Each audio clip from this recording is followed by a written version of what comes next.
do something. Is like throw the stapler. Yeah. Hi. I know. Yes, it seems so logical. And I mean, You agree with her throwing the stapler?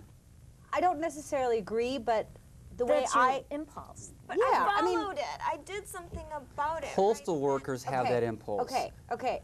Now you're calling me Okay. a psychopath. Not No. Victoria doesn't have this impulse. But you know what? I guess I'm just saying the way I handle anger isn't working. And so maybe I need to throw a stapler.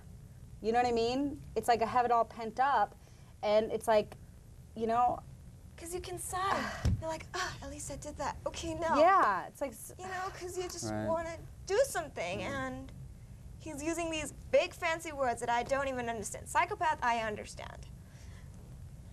But see, yeah, when somebody's doing something to you that you don't deserve, and how do you find a way to let that go that doesn't hurt them, but yet addresses what they've done? Because we don't deserve to have that done to us. So I think our anger is justified, but... Well, nobody has that. Nobody deserves to have that done to them. The divorce rate is huge in the United States nowadays, more so than it has been 10 years ago. How do you handle that? That's what we're here for, you know, to prepare ourselves so when we do encounter a situation like that, you don't throw a stapler. I mean, come on, people don't throw staplers.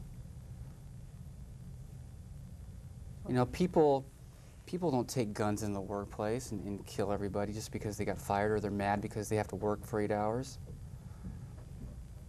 But that's why we're here, you know, so that when a situation like that does come up that hits you blindsidedly, you know how to handle it.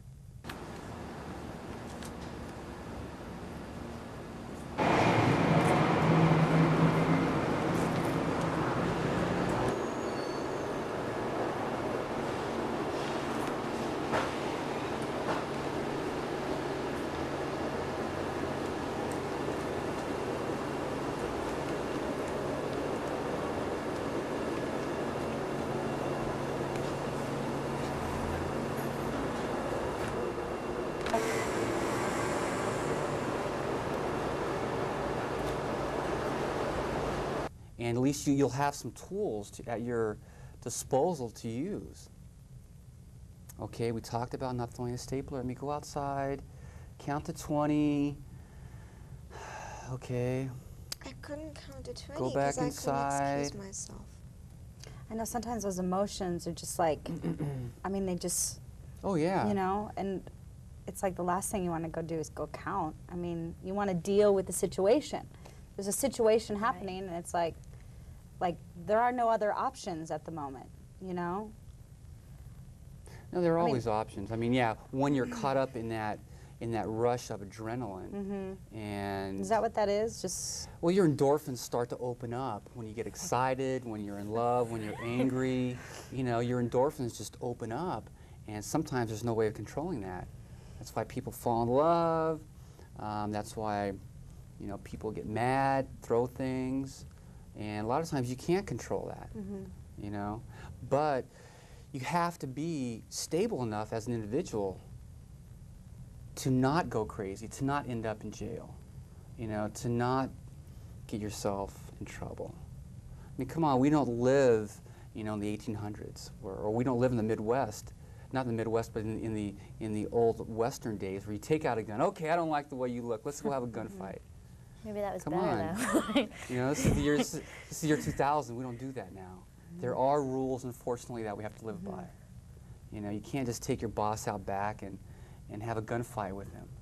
You know, you do have to handle it in a civilized manner. Otherwise, you know, you will end up being supported by the taxpayers of America in jail. You get 3 squares a day. I'm going to be supporting you in jail. You get 3 squares a day, you know, half-hour to exercise every day.